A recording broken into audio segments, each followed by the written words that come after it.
Bonjour à tous, je vous invite à vous abonner à cette chaîne, à aimer, à partager, à commenter ces vidéos, c'est très important. C'est une manière de nous soutenir. Merci à vous tous.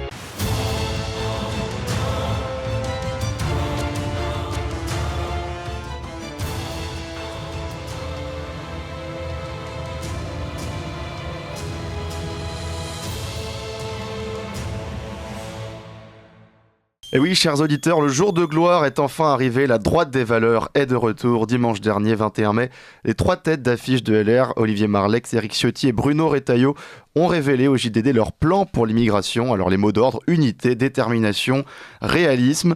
Au programme, deux lois. La première pour réviser la Constitution. La seconde, une loi organique pour mettre en place donc toutes les mesures effectives de ce plan. Entre autres, le référendum sur l'immigration, la fin des pompes aspirantes, mise en place de la primauté du droit national sur le droit européen.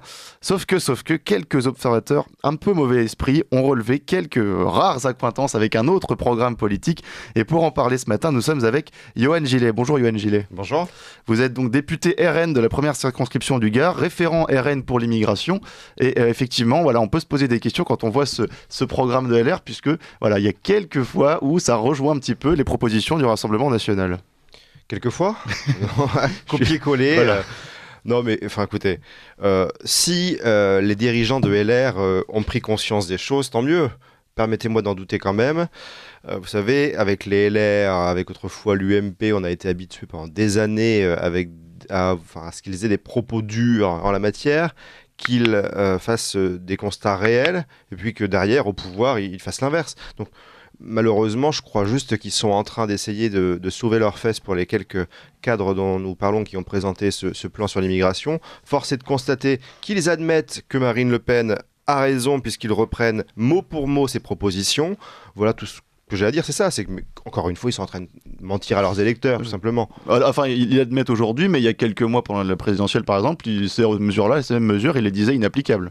Oui, mais c'est ce qui montre qu'ils n'ont aucune crédibilité en la matière. Vous l'avez dit, non seulement il y a quelques mois, les propositions de Marine Le Pen étaient jugées par les LR comme infaisables, irréalistes, et je passe d'autres qualificatifs, d'autres noms d'oiseaux, alors qu'aujourd'hui, ils admettent que c'est la solution. En termes de crédibilité, on peut en parler aussi. Ils ont été au pouvoir. Finalement, ils ont fait quoi au pouvoir, les LR? Ça a été les rois de l'immigration, au contraire. Ensuite, en termes de crédibilité, il faut aussi parler de leur position locale. On peut parler par exemple de ma région, l'Occitanie, où le groupe LR à la région Occitanie vote main dans la main avec Carole Delga, présidente socialiste qui est à la tête d'une majorité socialo-écolo-communiste, eh bien les subventions à SOS Méditerranée. Donc quand les LR nous parlent d'immigration, on peut se permettre de douter de leur sincérité. Moi je pense simplement qu'ils essaient de sauver leurs fesses électoralement, mais encore une fois, ils avouent publiquement aujourd'hui que Marine Le Pen a raison, et tant mieux.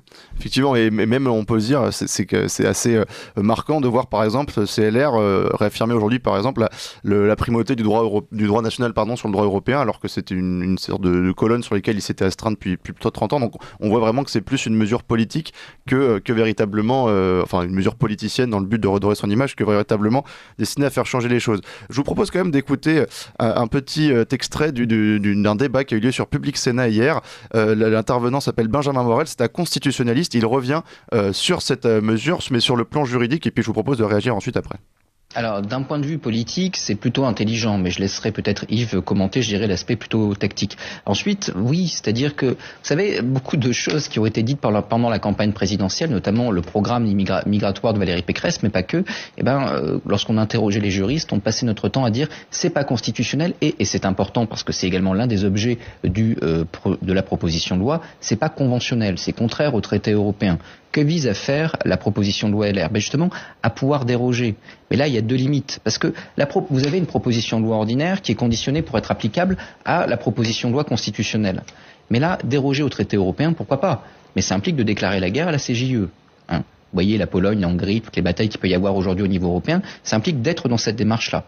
Pourquoi pas? Mais il faut l'assumer. Je suis pas sûr qu'aujourd'hui LR soit dans une position souverainiste assez dure pour assumer une déclaration de guerre à la CJUE.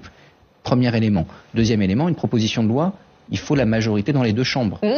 au Sénat ça peut passer, je doute qu'à l'Assemblée nationale il y ait une majorité pour voter, y compris une version amendée de cette proposition de loi constitutionnelle. C'est une proposition de loi constitutionnelle. Ça veut dire qu'il n'y a pas de congrès in fine. Ça veut dire que, in fine, si jamais ça devait être adopté par miracle dans les deux chambres, très peu probable, eh bien on aurait un référendum déclenché par le chef de l'État.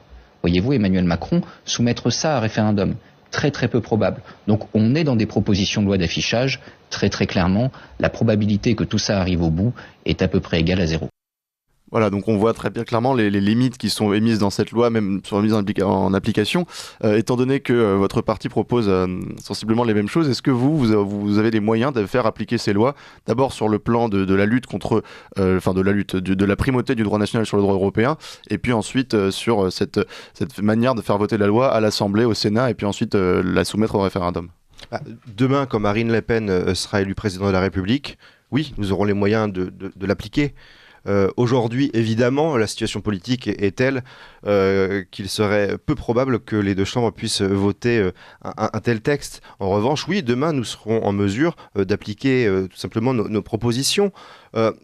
Mais pourquoi les LR, encore une fois, présentent-ils aujourd'hui cette proposition? Tout simplement parce qu'ils savent qu'ils ne pourront pas l'appliquer. Ils savent qu'ils ne pourront pas l'appliquer aujourd'hui parce qu'ils n'ont pas la majorité. Ils savent que demain, ils ne gagneront pas les élections pour autant et qu'ils ne pourront pas l'appliquer non plus. Mais en l'occurrence, juridiquement, tout est fait dans la proposition de loi qui avait été présentée par Marine Le Pen pour que ce soit applicable, pour que le Conseil constitutionnel ne puisse pas le retoquer. Il n'y a aucun problème là-dessus. Mais pardon de revenir sur ce sujet, mais il y a quand même un bras de fer qui va s'engager avec l'Union européenne. On voit par exemple en Italie Giorgia Meloni qui avait été élue sur un programme très anti-migratoire et qui finit par accueillir autant de migrants qu'avant en Italie. Donc il y a quand même ce problème de l'Union européenne. Est-ce que si vous, dans votre parti, vous arrivez à ce bras de fer sur l'Union européenne, qu'est-ce que vous choisirez? Comment ça va se passer ensuite, quoi? Mais il y a un bras de fer à avoir, mais il y a surtout juridiquement des choses à appliquer. En l'occurrence, Marine Le Pen propose la primauté du droit français sur le droit européen. Et ça, c'est essentiel, et j'ai envie de dire que c'est même le début. Il faut commencer par ça. Quand on aura instauré ce principe-là, alors on pourra agir contre l'immigration. Sans cela, on ne peut pas agir. Le problème, c'est que c'est toujours en état, c'est interdit dans les traités de faire passer le droit européen passer le droit national sur le droit européen, et donc ça va rentrer, il va y avoir des sanctions, forcément, petit peu comme il n'y aura pas des sanctions, il y aura un bras de fer. Après, l'Union européenne doit composer avec la France, elle composera avec la France. Je ne vois pas demain l'Union européenne vouloir faire sans la France. Voilà. Il n'y a pas de solution autre. Ils n'auront pas le choix que d'appliquer et de nous accorder nos exigences et de permettre au peuple français de choisir pour son avenir. J'en suis convaincu, il n'y a aucun problème là-dessus. Et en l'occurrence, d'un point de vue constitutionnel, d'un point de vue des règles européennes en plus, il y a des interprétations qui peuvent être très variables en la matière. Voilà, on aura les capacités d'appliquer notre programme. Pour en revenir sur ce programme que propose le RN sur l'immigration, on peut peut-être évoquer quelques points. La fin des pompes aspirantes, par exemple. Qu'est-ce que vous appelez les pompes aspirantes et comment vous voulez lutter contre ça? Bon, il y en a plusieurs, mais vous savez, quand vous donnez de l'argent à des associations type SOS Méditerranée, vous encouragez l'immigration. Quand vous accordez l'AME à la terre entière, forcément c'est une pompe aspirante. Quand les aides sociales peuvent être données comme ça, du jour au lendemain, à des gens qui n'ont jamais cotisé en France, c'est une pompe aspirante. Nous proposons d'arrêter toutes ces mesures qui incitent l'immigration à venir sur le territoire français, légalement ou illégalement d'ailleurs. Et ensuite, concernant également cette lutte contre les pays qui ne reprennent pas leurs délinquants, qui ne reprennent pas leurs clandestins. Alors ça aussi, c'est un point important du programme, puisque beaucoup affirment, alors pas forcément dans nos sphères à nous, mais que c'est impossible de lutter contre, l'Algérie, le Maroc. Là aussi, qu'est-ce que vous proposez pour des armes pour forcer ces gens à reprendre leurs clandestins et leurs délinquants? C'est de la diplomatie, puis c'est un bras de fer aussi économique. On peut dire à ces pays, si vous ne reprenez pas vos clandestins, on va couper tout lien financier. Mais je vais vous raconter une petite histoire. Je suis allé visiter avec mes collègues députés du Gard le CRA de Nîmes. Nous avons discuté avec nos agents de la police aux frontières qui sont confrontés à ces problèmes puisqu'ils n'arrivent pas à obtenir de laissez-passer consulaire pour les personnes qui sont censées rentrer dans leur pays d'origine. Pourquoi est-ce qu'on n'arrive pas à obtenir ces laissez-passer consulaires? Parce qu'on demande un laissez-passer en transmettant le dossier que nous avons nous-mêmes préparé sur la personne à expulser, où c'est nous, la France, qui informons le pays d'origine du danger en amont. Sur cette personne-là. Et donc, le pays d'origine, du coup, refuse l'étranger, son compatriote. C'est bien un problème. Aujourd'hui, on pourrait très bien imaginer aussi que l'on reconduise dans le pays d'origine les personnes qui sont à expulser, et qu'une fois sur place seulement, on prévienne le pays, on remette aux autorités et on prévienne le pays des dangers que cette personne représente. Bien sûr. Et un autre point important, c'est celui des mineurs isolés. Alors on sait à quel point aujourd'hui ça peut poser problème. On avait reçu la semaine dernière Stanislas Rigaud de Reconquête qui avait fait une action notamment sur l'école de la rue Erlanger, pas très loin d'ici, où il y a des personnes censément mineures qui sont protégées. Là encore, vous souhaitez revenir sur ce statut et même aller jusqu'à la pratique des tests osseux pour promouvoir, puisque apparemment c'est possible de vérifier avec ces tests osseux si la personne est majeure ou non. Il faut non seulement généraliser les tests osseux, mais en cas de refus de la personne de se soumettre à ces tests, il faut une présomption de majorité. Voilà. Vous refusez, vous dites que vous êtes mineur, vous refusez les tests osseux pour qu'on puisse déterminer votre âge, eh bien vous êtes présumé majeur. Voilà. D'accord. Parce qu'il y en a marre. Vous savez, en France, les mineurs isolés, on utilise beaucoup ce terme, mais en réalité, on parle souvent de majeurs alors que l'on parle officiellement de mineurs isolés. Donc, c'est pas tenable, c'est pas tenable. Effectivement. Merci beaucoup, Yoann Gillet, pour toutes ces précisions. Effectivement, on voit aussi tout le problème des LR qui sont empêtrés, un parti en fin de vie, qui ne savent plus où donner de la tête. Je rappelle que vous êtes député RN de la première circonscription du Gard, référent RN pour l'immigration. Merci beaucoup, Yoann.